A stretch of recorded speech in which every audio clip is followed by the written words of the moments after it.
저녁 시간을 할애해서 하나님 앞에 나온 여러분에게 하늘의 창고가 열려서 오늘 이 시간 여러분에게 하늘의 부요가 임하기를 예수님의 이름으로 축원드립니다. 목사님 초대를 받고 저는 목사님 한 번 만나본 적도 없어요. 또 이름도 들어본 적이 없고 안 지가 얼마 안 됐습니다. 제가 총동창회장 자격도 없는데 갑자기 돼서 목사님 초대하시길래 목사님 설교를 먼저 들어봤어요. 한 4편을 제가 들었네요.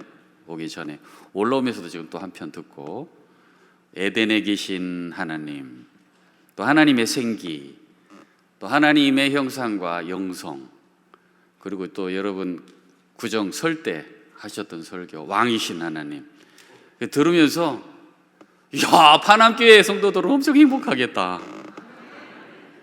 아멘 안 할 사람 찍어뒀어요 지금. 왜 그러냐면 이 목사님들은요 일단 목소리가 좋아야 돼요. 근데 목사님 목소리를 딱 들으니까 얼마나 청아하지. 목소리가 이게 테너인데 아주 청아하면서도 발음이 분명하더라고요. 야, 그래서 이 목사님들이 일단 목소리가 좋아야 은혜가 되는데 반암교회 성도님들은 은혜가 되겠다. 그러면서 또 목사님 설교를 들으면서 할렐루야! 인사를 하시더니 설교 내용을 쭉 들어보니까 언제나 일단 결론부터 내리고 시작을 하시더라고요. 그거를 이제 국문학적으로 이제 두가식이라고 하거든요. 제가 이제 배재대학 국문학과 1회 졸업생입니다, 제가. 그러면서 목사님들 설교를 들어보면은 이분이 어떤 스타일로 하는지 딱 들어오는데 목사님은 일단 결론을 딱 내려놓고 시작을 하더라고요. 얼마나 화끈한지. 그러면서 쓰는 단어나 문장이나 쉬운 단어를 쓰시잖아요. 요즘은 어려운 단어, 어려운 문장 쓰면 잘 안 듣거든요. 반암교회 성도들은 너무 행복하겠다. 그러면서 또 하나 발견한 게 뭐냐면 설교하시는 목사님 얼굴을 가만히 봤어요. 만나본 적이 없으니까 잘생겼더만. 요즘은 목사님이 설교를 하시면 잘생기면 더 은혜가 된다 카대요 또? 정말 반암교회 성도들은 정말 은혜가 많겠다. 오늘 이 저녁에 나오신 여러분, 저녁 시간을 할애해서 주님 만나고자 하는 여러분의 열망이 오늘도 이루어지기를 예수님의 이름으로 축원드립니다. 오늘 예수 가족의 3대 핵심가치, 우리 목사님이 이제 우리 하나님이 계신 곳은 다 에덴이다, 그 설교하셨잖아요 지난주에. 같은 맥락에서 무슨 설교를 해야 될까 기도하다가 목사님이 너무너무 목회를 잘 하시는데 제가 경험한 하나님이 제게 주신 목회관을 소개하고 가야 되겠다. 딴 얘기 하지 말고, 그동안에 제가 올해 23년 차 목회를 하고 있는데 담임 목사 23년 동안 주신 말씀을 전해야 되겠다. 우리 같이 한번 따라해 보실까요? 오늘 주제입니다. 예수님을 닮아 살면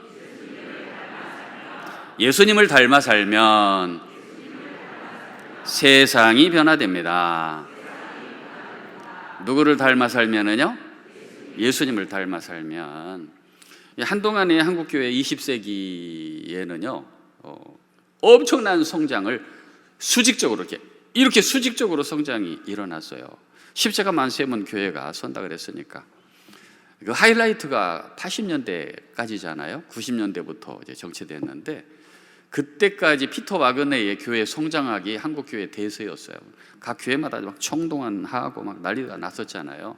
교회 성장, 교회 성장에 다들 매몰됐어요. 그러다가 교회 성장 때문에 윤리적으로 또 문제가 있고 뭐 삼풍백화점 뭐 거기에서 또 그분이 뭐 또 예수 믿는 사람이고 막 이런 90년대 막 어려움이 생겼잖아요.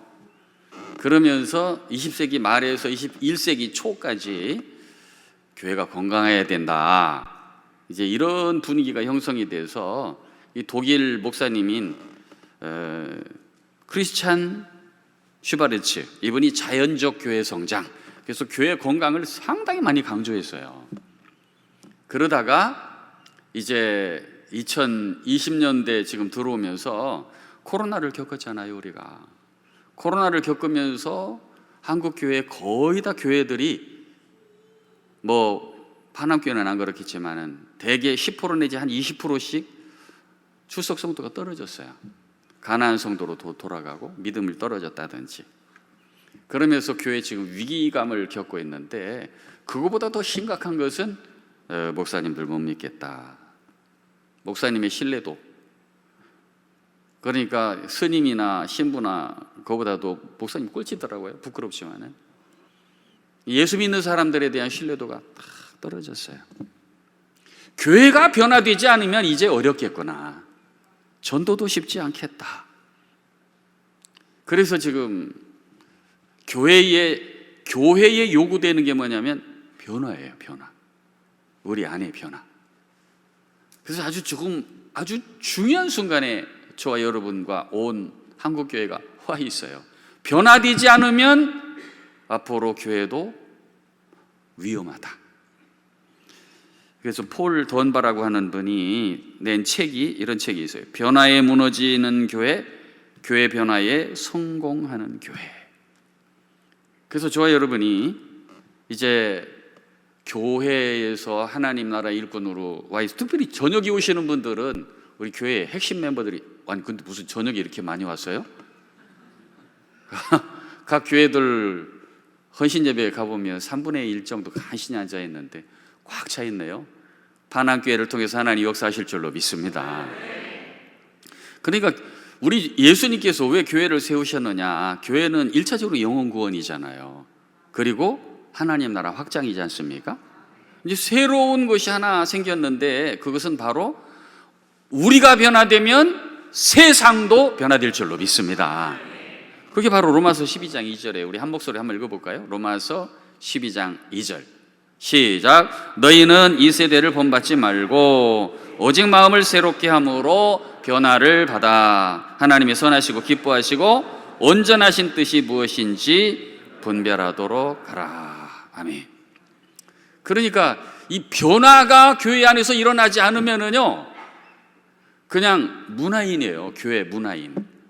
예수 믿는 사람이 아니고 그냥 문화인이죠. 기독교 문화에 그냥 들어와 있는 거죠. 근데 예수 안에서 변화되면 변화된 그 한 사람 때문에 가정이 변하고 교회가 변하고 당신들의 직장들이 변하고 사회가 변할 줄로 믿습니다. 그래서 제일 먼저 변화되어야 될 사람이 목사인 거죠. 제가 1990년도 10월 달에 태평중앙교회에서 목사 안수를 받았어요. 30살에. 그리고 지금 이제 33년 차 목사가 되었는데요. 목회를 한참 하는 중에 2013년도, 그러니까 담임 목사가 된 지 13년째 되던 해인데 참 어려움이 많았어요. 마음속에 내가 너무 큰 교회를 온 것 같다. 내 능력이 맞지 않는 교회를 온 것 같다. 어떻게 해야 되나 막 고민할 때였어요. 그때에 목포에 있는 목포 사랑의 교회 행복 아카데미에 가게 되었어요. 그날 말씀을 듣고 있는데 저녁 시간에 목사님이 도전을 하시는 거예요. 백동정 목사님.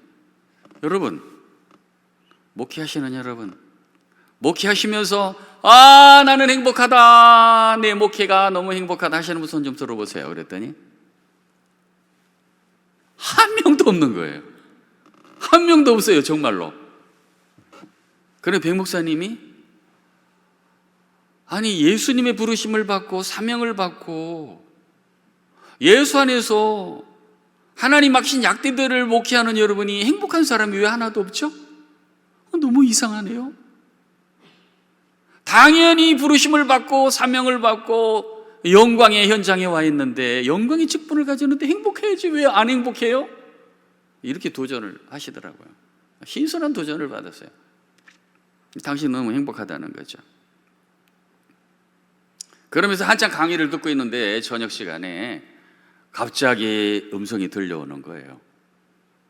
내 마음속에 하나님이 말씀하시는, 내가 너에게 맡긴 나의 양떼들을 위해서 좀 죽어줄 수는 없겠니? 생생하게. 옆에는 아내가 앉아 있고요. 그래서 마음속에 막 화가 나는 거예요. 목사님, 하나님, 이만큼 죽었으면 되지 얼마나 더 죽으라고 그래요? 14년 동안 죽으면서 살았어요. 얼마나 더 죽어요? 속으로 반항하고 그날 집회 끝나고 집에서 숙소에서 자고 그 아침에 다시 와서 또 아침에 강의를 하시는데 어제 저녁에 말씀하셨던 그 하나님께서 다시 찾아오셔서 똑같이 말씀하시는 거예요. 내가 너에게 맡긴 나의 양떼들을 위해서 네가 좀 죽을 수는 없겠네. 두 번째 말씀하시는데요, 성령께서 저를 딱 터치하시더라고요. 딱 터치하셔. 제 마음을 딱 터치하시니까 그때부터 그냥 자꾸 H2O가 나오기 시작하는데요, 나도 모르게 눈물이 쫙 나오고요. 근데 희한하죠. 성령께서 만지시면은요, 꼭 눈물만 나는 게 아니라 콧물도 나오더라고요. 그래서 주머니에서요 손수건을 꺼내가지고, 옆에서 아내가 있으니까 손수건을 꺼내서 이렇게 뭐 콧물 나오는 것처럼 이렇게 하면 딱 닦고 한참을 울었어요. 그러면서 내 마음 안에 주님 알겠습니다. 아직도 내가 자존심이 남아가지고, 아직도 이 못된 자존심이 남아가지고 나를 어렵게 하는 성도들, 뒤에서 공격하는 성도들, 정면에서 인신공격하는 사람들 용서를 하지 못하고, 주님 알겠습니다. 죽겠습니다. 주께서 내게 맡겨주신 어떤 형태의 양들이든지 그들을 위해서 완전히 죽겠습니다. 그때 그렇게 하고 나서 그 이후로 하나님이 목회를 하시기 시작하셨어요. 제가 완전히 죽기로 하니까 이상하죠? 교회만 변하는 게 아니고 가정도 변하고 아내도 변하고 내 가정이 변하고 나에게 맡겨주시는 교회가 변하고, 그래서 지금은요 어디를 가든지 저를 만나면 제 친구들이 그래요. 박 목사, 너 무슨 좋은 일 있나? 얼굴이 왜 이렇게 좋으냐? 너 목회를 하는데 굉장히 행복한가 봐. 얼굴이 너무 행복해 보여. 누가 죽었으니까요? 내가 죽었으니까. 누구 안에서? 예수 안에서.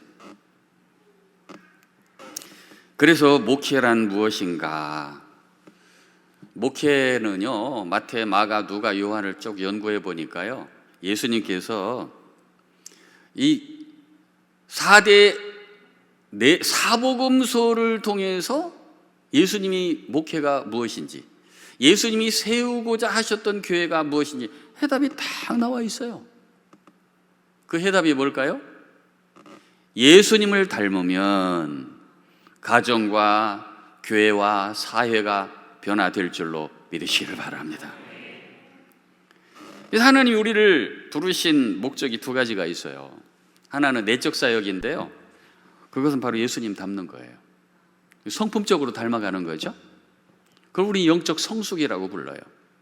분명히 교회 다니고 예수 믿고 복음을 듣고 설교를 듣고 봉사하고 선교하고 충성하고 섬기다 보면 분명히 성품적으로 변화되는 것이 이 정상이에요.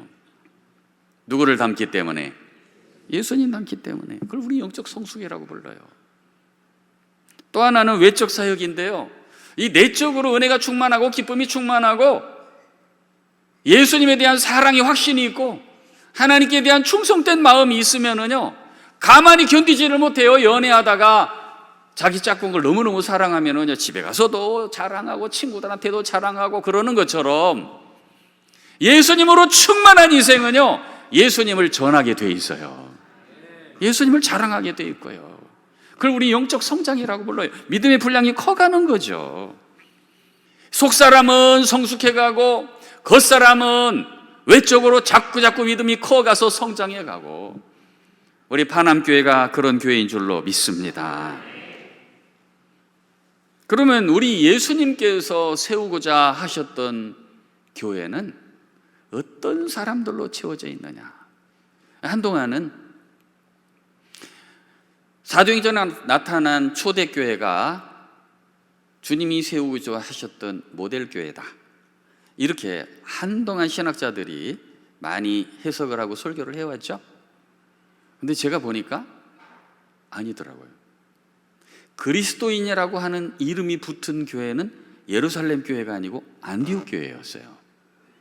비로소 그리스도인이라 일컬음을 받게 되었더라. 안디옥 교회를 향해서. 그 안디옥 교회는 싸웠다는 기록이 없어요. 오히려 바나바와 바울을 선교사로 파송했어요. 자기들끼리 전도하는데 어떤 문이 없었어요. 다 문이 열려 있었어요. 모든 이방인들을 향해서도 전도했어요. 야만인들을 향해서도 전도했어요. 항상 문이 열려 있는 교회, 제3세계를 향하여서 복음을 전하는 교회, 그를 위해서 자기들의 목사님을 파송하는 교회, 멋진 교회더라고요. 예수님이 원하셨던 형태의 교회는요, 예루살렘 교회가 아니었어요. 예루살렘 교회는 예수님이 원하셨던 사명을 감당하지 못했기 때문에 스데반 박해를 받아서 깨졌어요. 어려움을 겪었어요. 그런데 예수님이 원하시던 교회는 보니까 안디옥 교회더라는 거죠. 세상 사람들이 볼 때에 안디옥 교회 사람들은 너무 이상해. 자기들을 죽이고 가두고 그리고 고문하고 교회를 깨트리려고 했던 사람을 자기들의 목사님으로 모셨던 교회. 바울이 그랬잖아요. 저 사람 때문에 우리가 여기까지 와가지고 고향을 버리고 맨땅에 헤딩하면서 교회를 세웠는데 저 사람이 변화되어서 우리 교회 목사님으로 모신다고 바라바 목사님이 그렇게 하니까 그 교인들이 하나도 반대하지 아니하고 다 그대로 순종하고 그 말씀에 따르고 양육을 받고. 여러분, 교회는 신기한 곳이에요. 오늘 파남교회가 안디옥 교회처럼 칭찬받는 교회, 복음이 확장되는 교회, 우리 주님을 닮은 교회, 그리스도인이라고 하는 칭호를 받는 교회, 멋진 교회 되기를 예수님의 이름으로 축원드립니다. 그게 어떻게 가능한가? 세 가지가 있어요. 그 첫 번째는요, 예수님의 성품을 닮으시기를 바랍니다.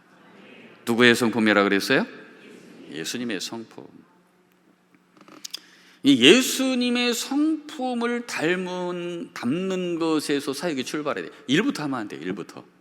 그래서 제가 우리 부교육자들을 채용을 하면, 청빙을 하면 당부를 해요. 1년 동안 일할 생각 아예 하지 마세요. 일할 생각 하지 말고 성도들을 먼저 파악하세요. 그리고 우리 남도교회 문화를 파악하세요. 그리고 성도들이 어떤 성격의 유형인지, 우리 교회가 어떤 영적 특질을 가지고 있는지 그것부터 파악하세요. 절대 일 먼저 하지 마세요. 만류해요. 대부분 우리나라의 사회가 빨리빨리 사회이기 때문에 일부터 하려고 그래요. 그런데 우리 예수님도 일부터 하지 않으셨어요. 예수님은 3년 내내 12명의 제자들을 만드는 데 당신의 시간들을 다 보내셨어요. 하나님 나라의 원리는요, 사역이 먼저가 아니에요. 성품이 먼저지. 마태복음 11장 28절에서 30절 우리 한 목소리 한번 읽어볼까요? 왜 그런지. 마태복음 11장 28절. 성경 인용 되나요? 안 되나? 안 되는구나. 제가 그럼 읽어드릴게요. 수고하고 무거운 짐진 자들아 다 내게로 오라. 내가 너희를 쉬게 하리라. 나는 마음이 온유하고 겸손하니 나의 멍에를 메고 내게 배우라. 그리하면 너희 마음이 쉼을 얻으니 이는 내 멍에는 쉽고 내 짐은 가벼움이라 하시니라. 할렐루야. 여기서 포인트가 뭐냐면 에고 에이미, 나는 누구다, 이렇게 예수님이 말씀하시는 내용인데, 나는 마음이 온유하고 겸손한 목자다, 이런 뜻이거든요. 그러면서 우리를 초대했어요. 수고하고 무거운 짐진 자들아 다 내게로 오라. 내가 너희를 어떻게 하리라? 쉬게 하리라. 예수님이 이 땅에 오신 목적은요, 우리를 쉬게 하시기 위해서 오셨대요. 그래서 우리를 초대하시는데, 쉼으로 초대하시는데 어떤 쉼을 주시려고 하시냐면 당신의 성품으로 초대한 거예요. 나는 마음이 온유하고 겸손하니까 내게 와서 쉬어라. 굉장한 말씀이에요. 죄짐을 지고 고생하는 모든 인생들이 당신에게 오면 당신의 성품과 만나면서 쉼을 얻는다. 할렐루야. 그런 뜻이에요. 여러분 어디서 쉬어요? 제가 한참 피곤할 때는요, 찜질방도 가보고 또 집에 잠시 가서 쉬어보기도 하고, 때로는 장로님들께 허락을 받아서 좀 휴식 시간을 만들어서 저 거제도라는 곳에 가가지고 호텔에서 좀 쉬어보기도 하고 그랬는데요, 마음이 쉼이 없으니까 쉼이 안 되더라고요. 피곤이 안 풀려. 그런데 피곤이 풀릴 때가 있어요. 언제일까요? 나를 사랑하는 사람을 만날 때, 말이 통하는 사람을 만날 때. 그런 사람을 만나면 말이 통하고 내가 하는 말들을 다 들어주고 공감을 표현해주고 격려를 해주고 위로를 해주고, 그런데 그 시간이 시간 가는 줄 모르고 얼마나 쉼이 되는지 몰라요. 여러분, 인생의 진정한 쉼은 만남을 통해서 오는데, 상대방이 성품이 준비되어 있을 때 우리가 쉼이 있어요. 할렐루야. 그래서 여러분, 교인들 중에도 그래요. 어떤 사람을 만나면 시간 가는 줄 몰라요. 너무 재밌고, 그리고 마음이, 무거웠던 마음이 가벼워져요. 그 사람 만난 다음부터. 어떤 사람 만나면 어깨가 더 무거워져. 어떤 사람 만나면 더 분노가 치밀어 올라. 근데 어떤 사람을 만나면 쉼이 된단 말이에요. 어디서 오는 거예요? 성품에서 오는 거거든요.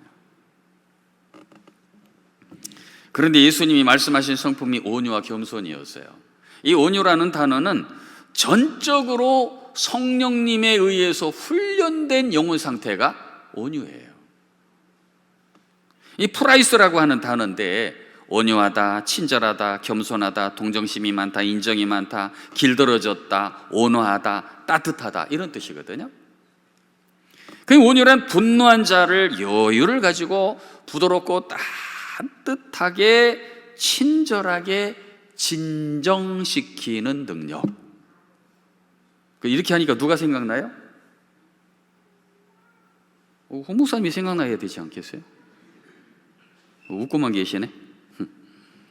유튜브를 보니까 어떤 남성이 칼을 들고요, 막 소리 지르고요, 경찰이 어떻게 할 줄을 모르고 대치 상태에 있어요. 난리가 났어요. 이 경찰도 어떻게 하지 못하고 막 이 사람은 소리 지르고 막 그러는데, 어떤 청년이 스포츠 가방을 딱 내고 있다가 그 광경을 부끄러워 쳐다보니 고요히 겁도 없이 가더라고요. 그러더니 그 분노하고 막 난리를 치고 있는 그 남자를 쭉 안아주더라고요. 딱 안아주면 아무 말도 안 했어. 그냥 아무 말도 안 하고 안아주면서 어깨를 토닥토닥 하니까 갑자기 이 청년의 품속에서 이 남자가 울더라고요. 딱 진정이 되더라고요. 깜짝 놀랐어요. 그 청년은 내가 보기에는 예수 믿는 청년이 아닐까. 그게 바로 온유거든요. 따뜻하고 친절하고 수용적이고 경청할 줄 알고 쓰다듬을 줄 알고, 그게 온유거든요. 여러분, 교회가, 평안교회 여러분이 온유로 무장을 하면 세상 모든 사람들이 여기 와서 쉼을 얻게 될 줄로 믿으시기를 바랍니다.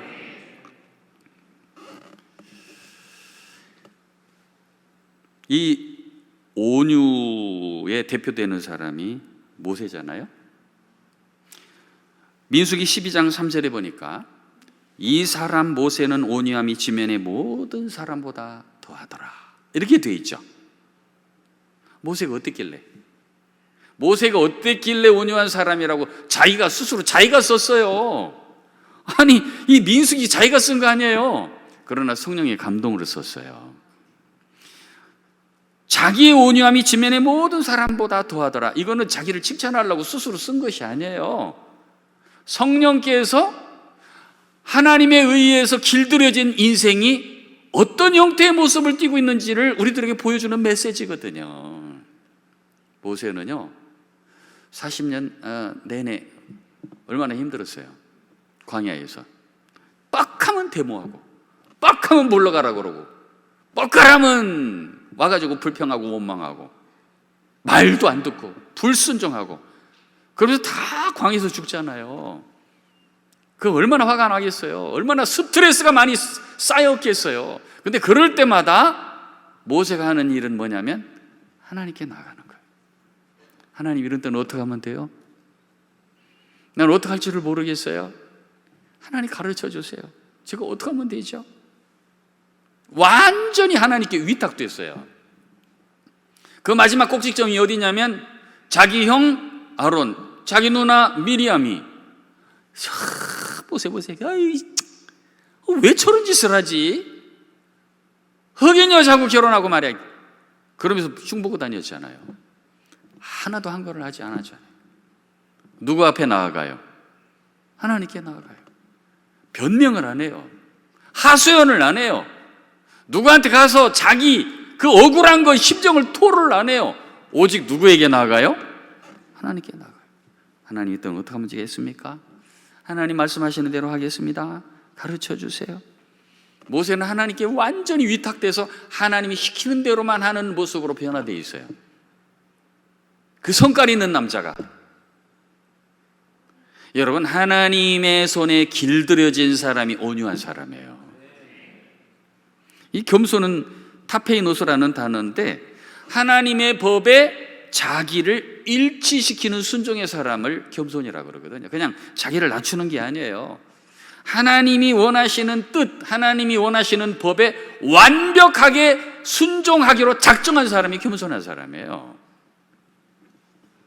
그래서 이 겸손의 뜻은 어떠한 경우에라도 하나님이 원하시는 말씀에 순종하기 위해서 준비된 마음, 그게 겸손의 마음이에요.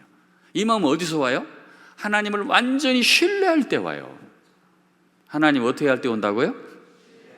신뢰할 때, 완벽하게 하나님을 신뢰할 때, 그때 오는 마음이 겸손한 마음이에요.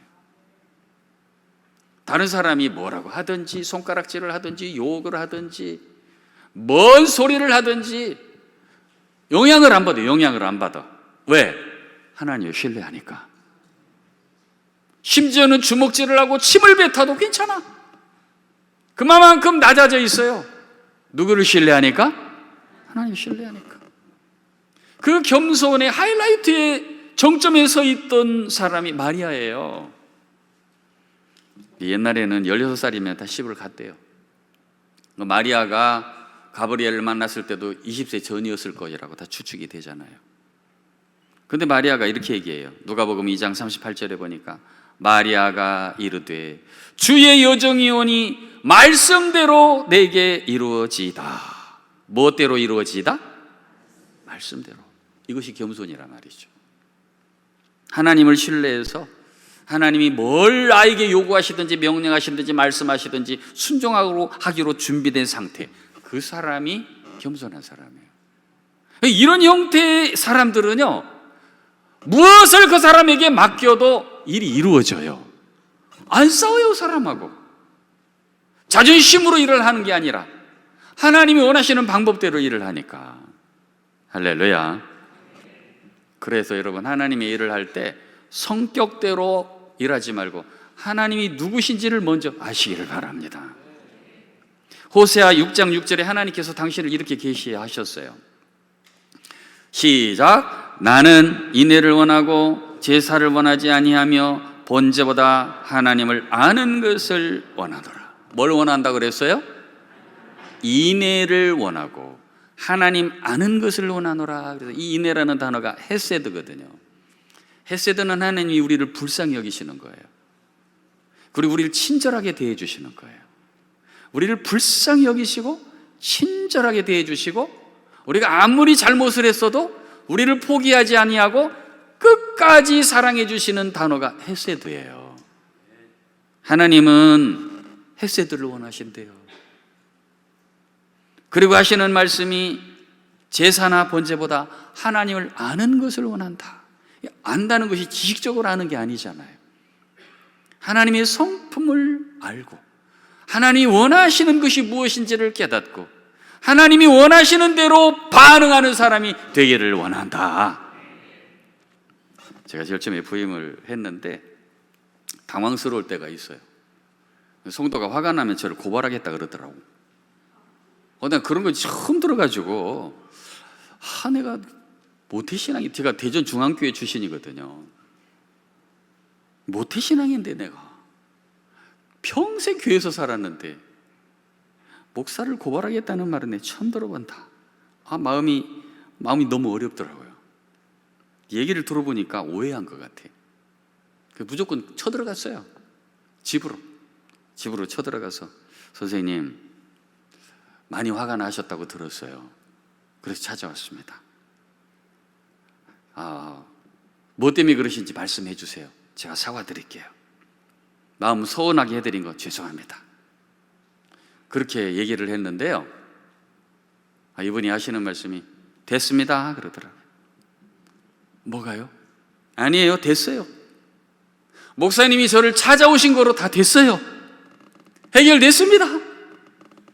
그러더니 아랫목으로 저를 방석을 깔고 앉으라 그러면서 다 됐다고, 이제 해결됐다고, 얘기 안 해도 된다고, 찾아오신 것으로 그냥 끝났다고.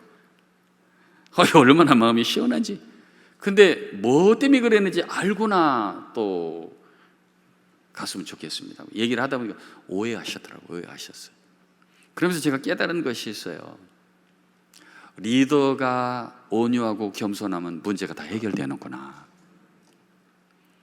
오늘 여러분, 정말 여러분 멋진 교회에서 지금 신앙생활 이렇게 건강하고요, 이렇게 영성이 충만하고요, 이렇게 좋은 목사님, 이렇게 좋은 장로님들 밑에서 함께 신앙생활하는 거, 이거는 굉장한 축복이에요. 오늘 여러분 모두가 온유와 겸손으로 잘 무장해서 이 세대의 어떤 영혼들이 이곳에 찾아오든지 여기에서 힘을 얻게 되기를 예수님의 이름으로 축원드립니다. 어떻게 하면 우리는 예수님이 원하시는 교회를 세울 수 있을까요? 이웃을 섬기는 자가 되시기를 예수님의 이름으로 축원드립니다. 예수님이요, 아까 말씀드렸던 것처럼 예수님을 왕으로 삼으려고 수많은 사람이 쫓아다녔어요. 수만 명이 쫓아다녔으니까. 그런데 어느 날 보니까 그 많은 사람들이 못 박아라 그러면서 다 원수가 돼 있어요. 제자들도 다 흩어져 버려 있고, 그 12제자 밑에는 70명이 따라다니는 무리들도 있었잖아요. 그들도 어디로 갔는지 없어요. 결국은 부활하신 다음에 예수님이 갈릴리에서 다시 11명의 제자들을 만나시잖아요. 가룟 요단은 목매어 죽고, 그 11명을 다시 키우시잖아요. 그 세상에서 남은 40일 동안 제자들을 만나주시잖아요. 그러면서 성령이 임할 때까지 예루살렘을 떠나지 말고 기도하라고 그러시잖아요. 그러더니 그들에게 성령이 임하니까 생명을 아끼지 아니하고 복음을 증거하면서 뛰어다니잖아요. 예수님이 키우신 사람이 12명이었어요. 그런데 예수님이 그 12명을 키우시고 이제 졸업식을 하시지 않습니까? 성경에 예수님이 졸업식 하신 장면이 어디냐면 그 최후의 만찬과 세족식 하는 현장이에요. 그 마가다락방이잖아요. 이게 퍼포먼스인데, 예수님의 졸업식은 퍼포먼스였어요. 다 앉아놓고 이거는 내 살이다, 이거는 내가 흘리는 나의 피다, 그렇고 먹을 수 있도록 입에 넣어주고 잔으로 주시고, 그러더니 너희들 좀 일로 와봐, 다리 좀 걷어봐, 그러면서는 딱 수건동이고 딱 세족식을 하신단 말이에요. 그러면서 하시는 말씀이 뭐냐면, 내가 주와 선생이 되어서 너를 씻겼어, 앞으로 너희도 그렇게 살아야 돼, 이렇게 말씀하신단 말이에요. 한번 읽어볼까요? 요한복음 13장 14절 15절 시작. 내가 주와 또는 선생이 되어 너희 발을 씻었으니 너희도 서로 발을 씻어주는 것이 옳으니라.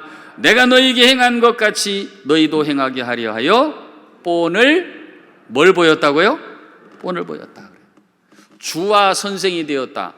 이 이스라엘 사이에서 주와 선생은요, 주는 왕권을 가진 자였고요, 선생을 랍비로서 최상위층의 리더였어요. 권위였단 말이에요.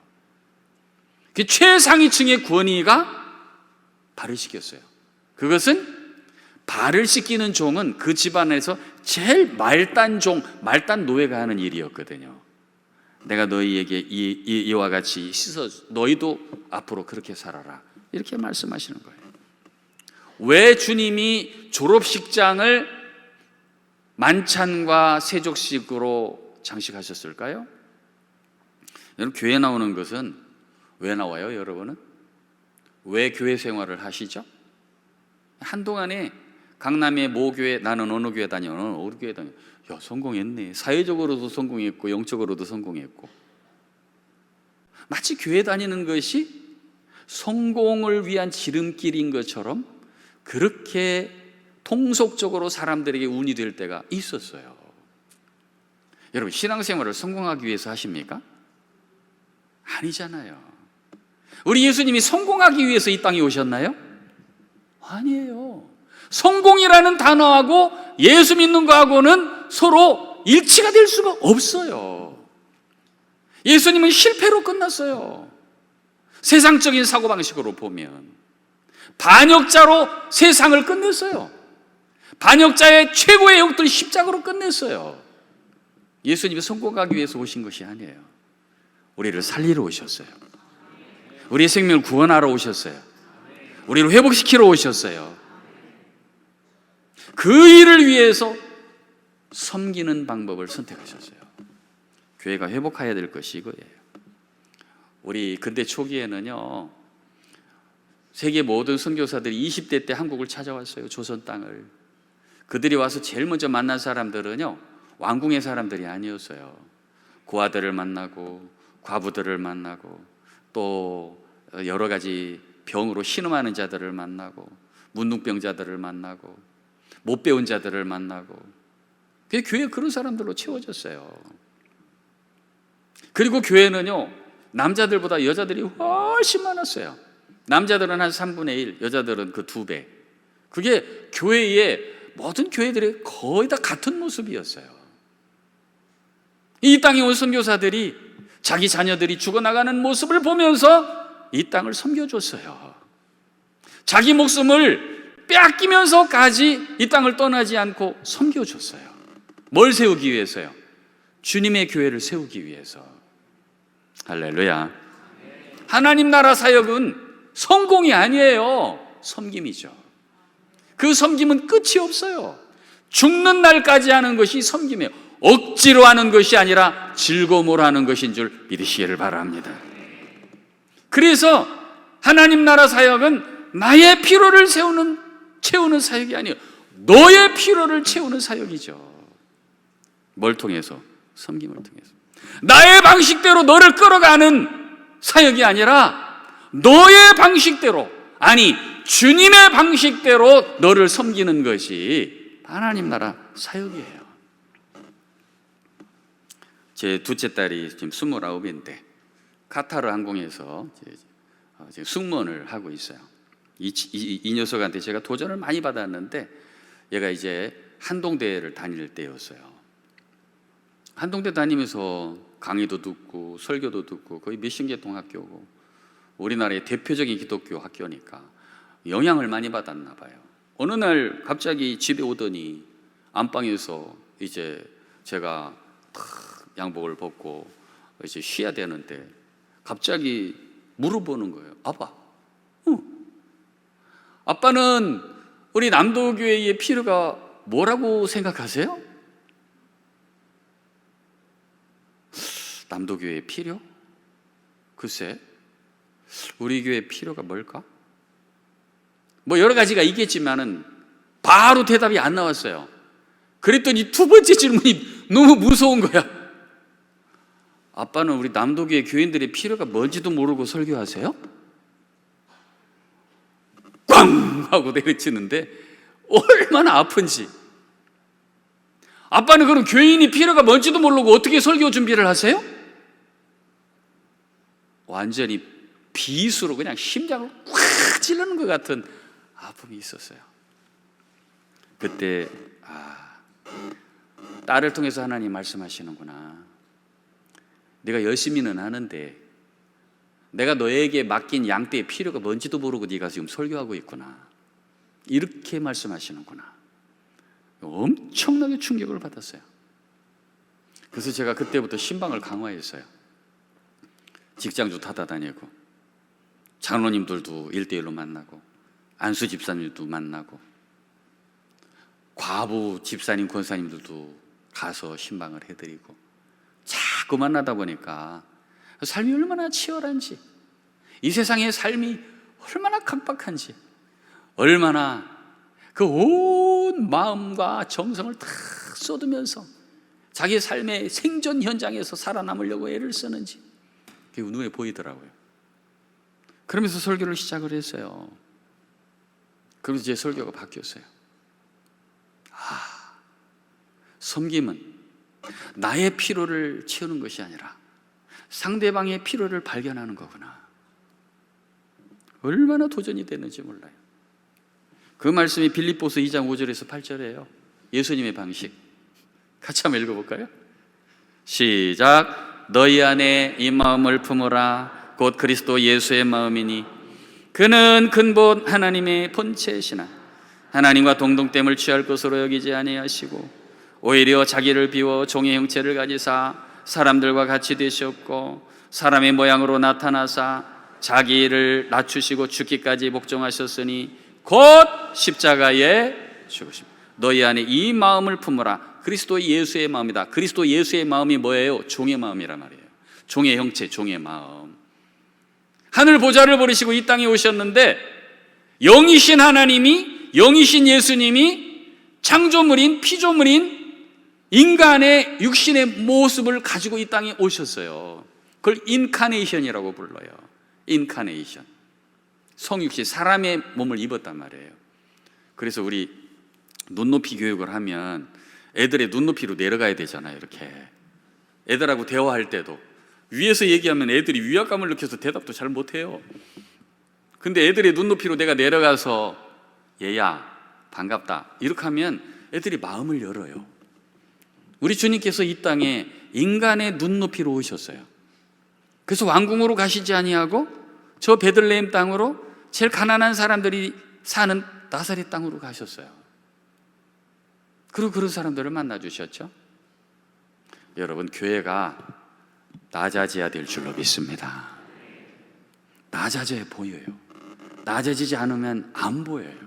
이 시대의 사람들을 어떻게 전도해야 될지, 저들의 영혼을 어떻게 구원해야 될지, 저들을 어떻게 다시 회복시켜야 될지 낮아져야 보이는 거죠.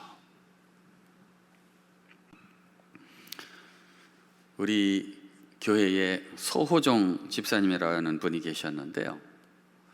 우리 딸이 이제 중등부를 다니는 때에 얘가 이제 생일날을 맞았어요.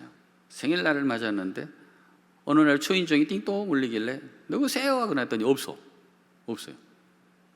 근데 보니까 아파트 문고리 안에 거기에 예쁜 종이상자 안에 선물이 있고 선물을 꺼내보니까 거기에 편지가 있고 로나 생일 축하해. 하나님께서 너를 크게 쓰실 거야. 너를 축복한다. 그 선물을 놓고 싹 사라진 거예요. 완전히 감동이더라고요. 감동이야. 그러면서 얼마나 부서가 부흥을 하는지 성장하고 세상에 부장 집사님이 저렇게 하고 다니는구나. 자기 부서 애들을 다 몽땅 나라 그래서 밥 사주고 막 선물 주고 막 생색내지 아니하고 찾아가가지고 살짝 걸어놓고 도망갔어요. 결국은 이분이 장로님이 되셨어요. 제가 그분을 통해서 배운 것이 저렇게 섬겨야 되는구나. 저희 교회는 이제 세가족 수련회를 종종 합니다. 그 세가족 수련회를 가면 세족식을 해요. 장종선이라고 하는, 종성이라고 하는 성도님이 찾아오셨는데 자기 어머니는 권사님이고 자기 부인은 여전도사예요. 근데 자기는 교회를 안 나가. 그러다가 암이 왔어요. 암이 와가지고 자기 아들과 함께 우리 교회로 왔어요. 아들의 전도를 받아가지고 그러고서는 신앙생활을 하는데 신앙이 깊어져요. 이 세가족 수료를 다 마치고 세가족 수련회를 기도원으로 갔어요. 기도원 가가지고 제가 세족식을 했죠. 특별히 장종성 선생님 앞에 딱 가서 제가 무릎을 꿇고 세숫대야를 딱 놓고 양말도 하나 사고 수건도 마련해 놓고 그러고 다 시켜드렸어요. 얼마나 우는지 자기가 그동안에 하나님 앞에서 뻗팅기고 반항하고 아내를 괴롭히고 어머니의 마음을 속을 바가지로 새기고 자식들 앞에서 면목 없던 것이 그냥 막 쏟아지는데요, 담임 목사가 자기의 발가락을 붙잡고 발가락 사이사이를 다 닦아주고, 이분은 눈물 콧물을 쏟으면서 누구를 만나는 거예요?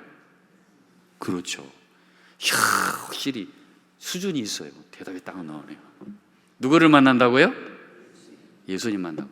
우리가 낮아지면은요, 낮아진 우리 모습 속에서 새 신자들이 예수님을 만나게 될 줄로 믿으시기를 바랍니다. 마지막 세 번째는요, 이 예수님이 이 땅 사역을 하시면서 이렇게 당신의 온유와 성품으로 우리를 쉬게 하시고 우리의 발을 씻겨주시면서 가장 낮은 모습으로, 가장 가난한 모습으로 이렇게 해서 우리를 섬겨주셨어요. 그런데 이렇게 하신 분명한 목표 지점이 있어요. 이 세 번째가 결론인데요, 이 목표 지점이 뭐냐면 우리 예수님이 세우고자 하시는 교회는요, 하나된 교회예요. 어떤 교회라고요? 하나된 교회. 서로 하나된 교회. 여러분, 서로 하나되는 일에 힘쓰시기를 예수님의 이름으로 축원드립니다. 이 사도 요한이 참 특별한 제자인데, 사도 요한은 사실 이종사촌 동생이잖아요, 예수님의. 그런데 사도 요한이 나이가 제일 어렸어요. 그는 AD 100년까지 살았다고 그래요. 자기 나이가 100세가 될 때까지 살았어요.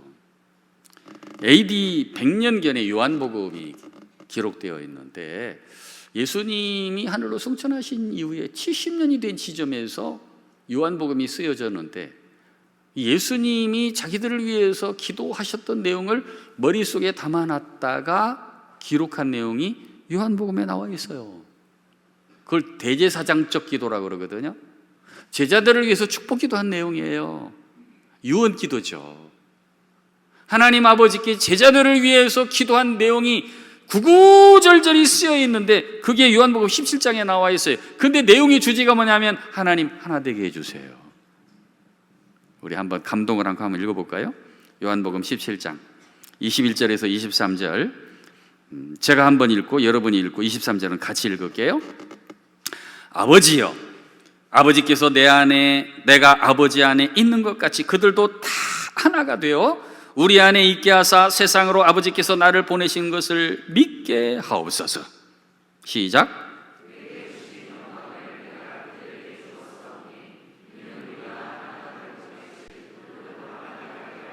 23절 시작.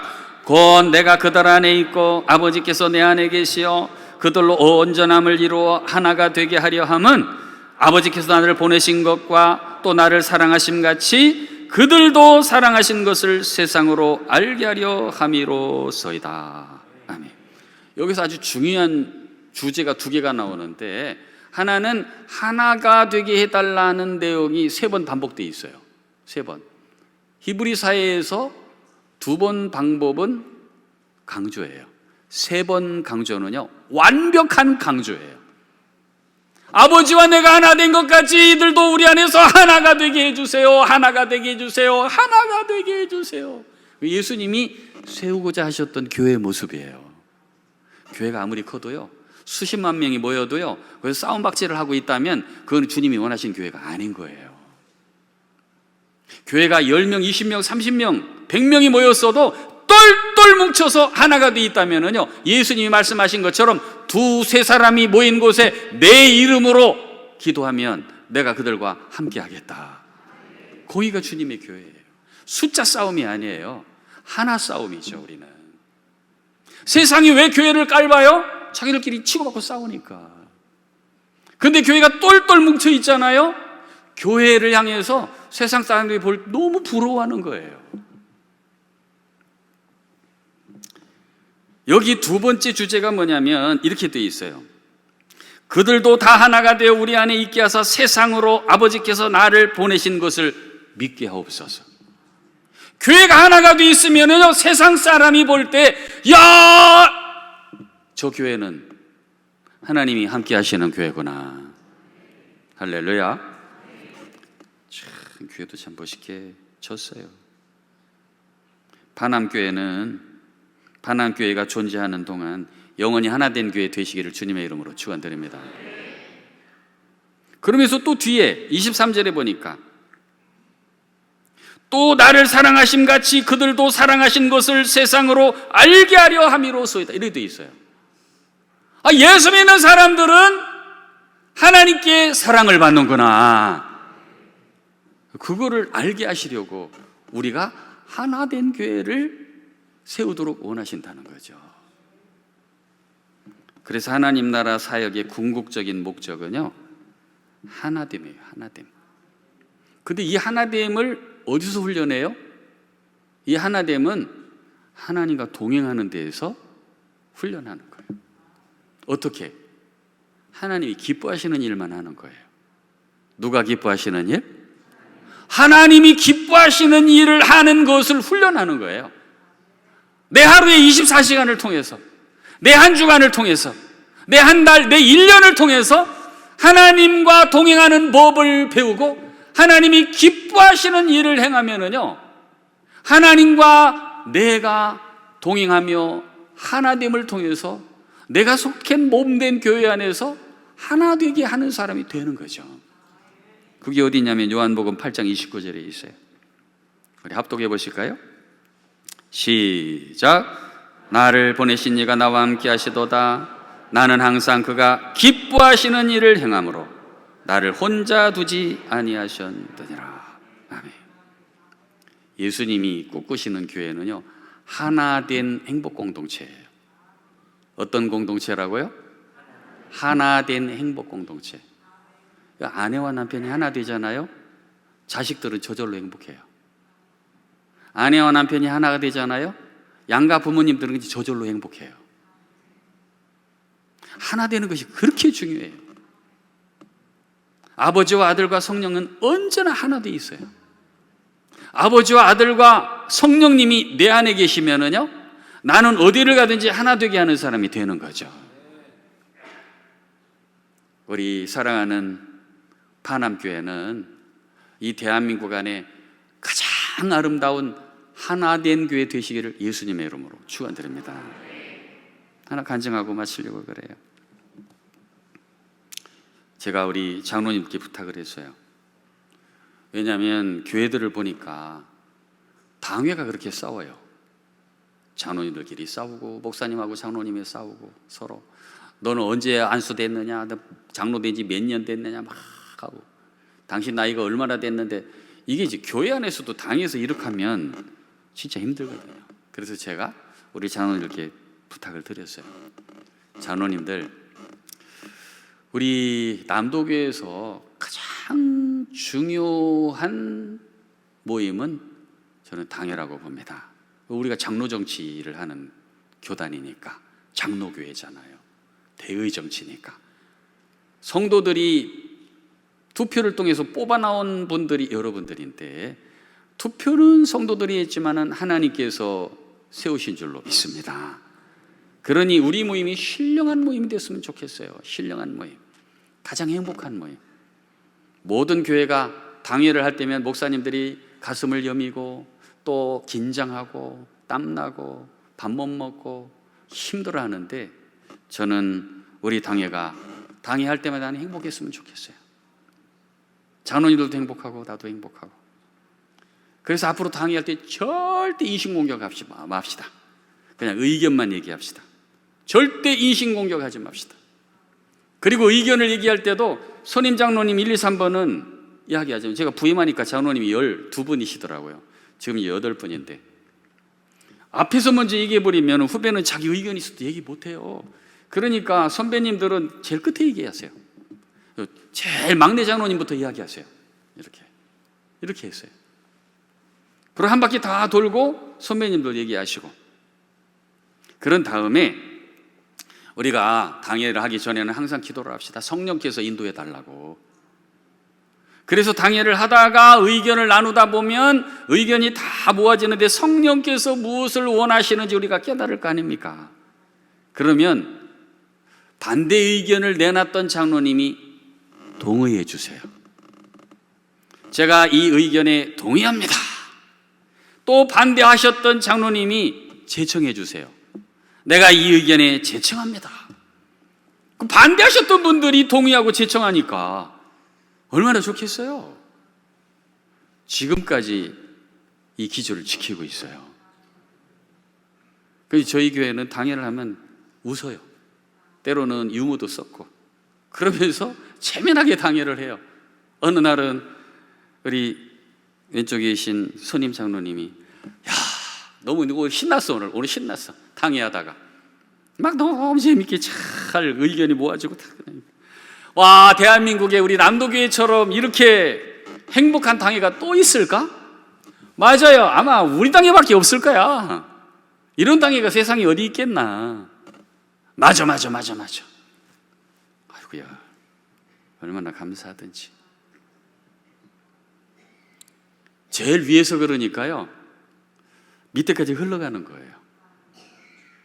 그래서 제가 왔더니 여기서 싸우고 저기서 싸우고 막 삿대질하고 막 소리 지르고 하는 것이 이 경상도 가니까 그게 두려워요. 저는 이게 유성 그 옆에 있는 괴정동에서 살았거든요.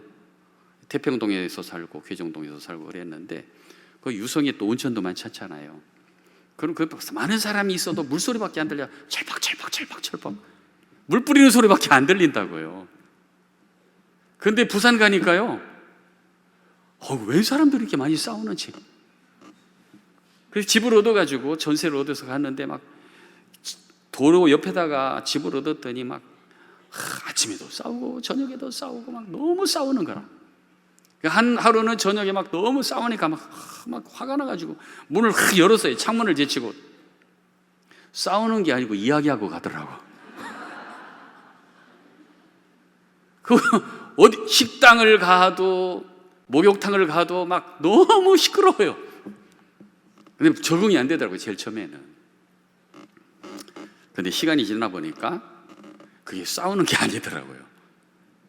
근데 이분들하고 있으면서 깨달은 것이 위에서 모임이 신령해지면 이 영적인 흐름이 위로부터 밑으로 흘러가는구나. 그 남도교회 안에서는 싸우는 소리가 없어졌어요. 삿대질이 없어져 버렸어요. 하나가 돼 있어요. 그러니까 지역 사람들이 다 알아요. 지난주에도 세 분의 세 가족이 왔는데 물어봤어요. 어떻게 우리 교회를 알고 오시게 되었어요? 아, 목사님, 남도교회는 좋은 교회라고 소문이 쫙 나 있대요. 그래서 남도교회 다니고 싶어서 왔어요. 얼마나 은혜가 되는지. 파남교회가 그런 교회인 줄로 믿습니다.